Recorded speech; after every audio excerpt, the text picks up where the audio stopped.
السلام علیکم دوستو، برخوردارو پارک میں جا رہا ہوں تو آپ بھی تشریف لے آئیں تو انشاءاللہ تعالی مستقل صحت مند رہنے کا طریقہ آج آپ کو بتلاؤں گا۔ اس کے لیے آپ کو اپنی زبان کو کنٹرول کرنا پڑے گا۔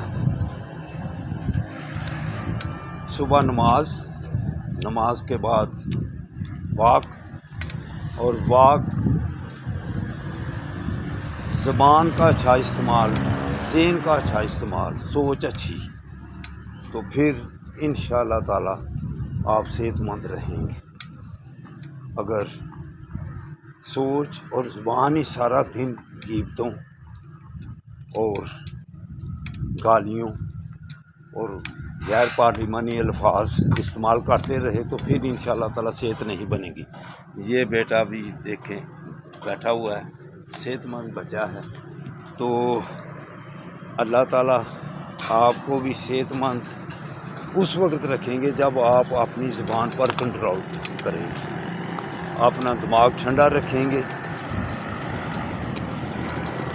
غیبتوں سے بچیں گے، گالیوں سے بچیں گے، دوسروں کے لیے اچھا ذہن رکھیں گے،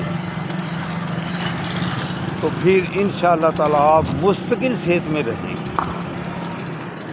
تو جو سارا دن غیبتیں کرتا رہتا ہے، گالیاں نکالتا رہتا ہے، تو وہ تندرست اور تباہ نہ رہے گا۔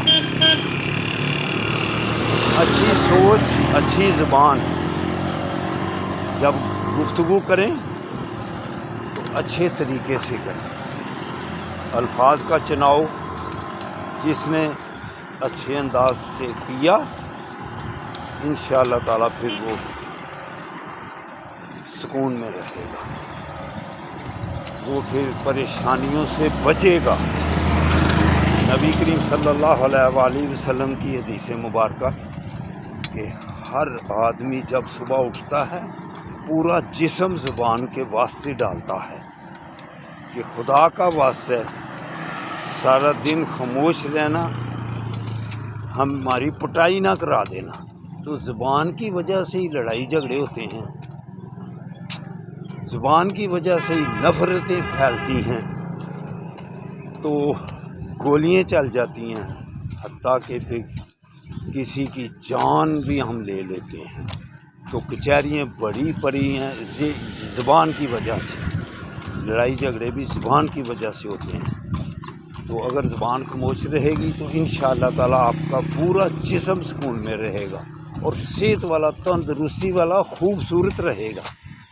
تو زبان کو کنٹرول بیٹا کرنا ہے، گالیاں چھوڑ دینی ہے بے مقصدی۔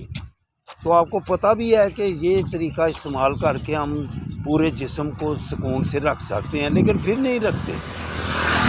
تو ہر ایک کے ساتھ نفرت، یہ طریقہ چھوڑیں گے تو انشاءاللہ تعالیٰ آپ صحت مند رہیں گے۔ آزما کے دیکھ لیں، دماغ کو ٹھنڈا رکھیں، زبان کو کنٹرول کریں، انشاءاللہ تعالیٰ صحت مند رہو گے۔ تو اب پارک نزدیک آ گیا ہے تو انشاءاللہ تعالیٰ اب دوسری ملاقات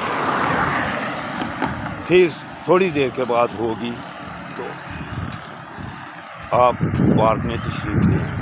السلام علیکم ورحمۃ اللہ وبرکاتہ۔